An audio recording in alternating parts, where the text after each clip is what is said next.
Hi Chris, thanks for joining us today. I really appreciate it. Pleasure, Pina. What advice would you give a practice that is already, the size of your practice is maybe wanting to evolve into maybe more of a risk-based model that you have, and advice to a practice around increasing scalability to deal with the future in terms of the post-Royal Commission world?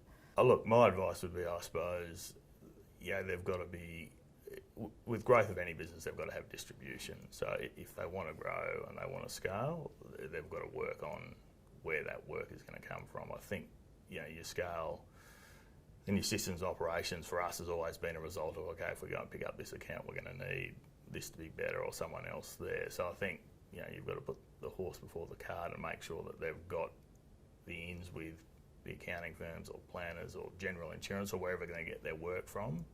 But I think that's probably the biggest challenge for most firms out there is attracting the work. You talk a lot about scalability, and it's obviously important to you and your business. What do you think would deliver further opportunities to increase scalability? I think for us, the opportunity in that professional services space, so the accounting space, is big. We've just now got a good presence in Melbourne. We're looking at doing something with a pretty prominent firm in Brisbane. So I suppose having that eastern seaboard or national coverage is probably the next part of or next piece in the puzzle to ensuring that we can deal with the bigger distribution opportunities. So the big accounting firms that are sitting in 3 or 4 states and want their insurances sorted out, we can now do that as opposed to historically being Sydney based. When you think about future growth, does acquisition have a role to play in that, or is that something that you would stay away from?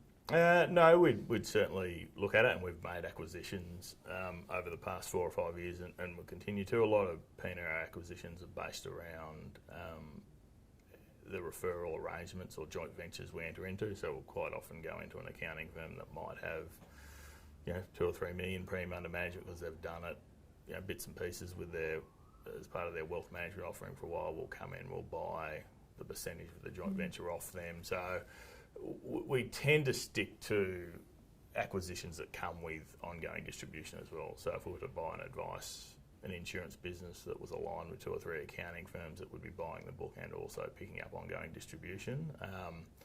But our DNA has always been organic growth. Just another question I've got for you, Chris, because I'm sure there'd be a lot of young advisors who are looking at you going, I want to be just like Chris. But what advice would you give a young advisor who wants to build a business like yours, particularly that relationship you have with those referring partners? You've got to reflect the professionalism of the businesses that you're looking to partner with. So I think, if you want to deal in the top end of town accounting firms or whatever, you've got to portray a very professional image. Your service has got to be there. They expect all that type of stuff. So, you've just got to keep working towards that. And I was lucky when I first started out. We fundamentally were dealing all the time with accounting firms who, are very structured. Their professional operations, the reporting's got to be right. They want to know where their clients are at. So that was a great training ground for us, and we've managed to kind of keep building on that. So I think, you've got to just be professional with who you're dealing with.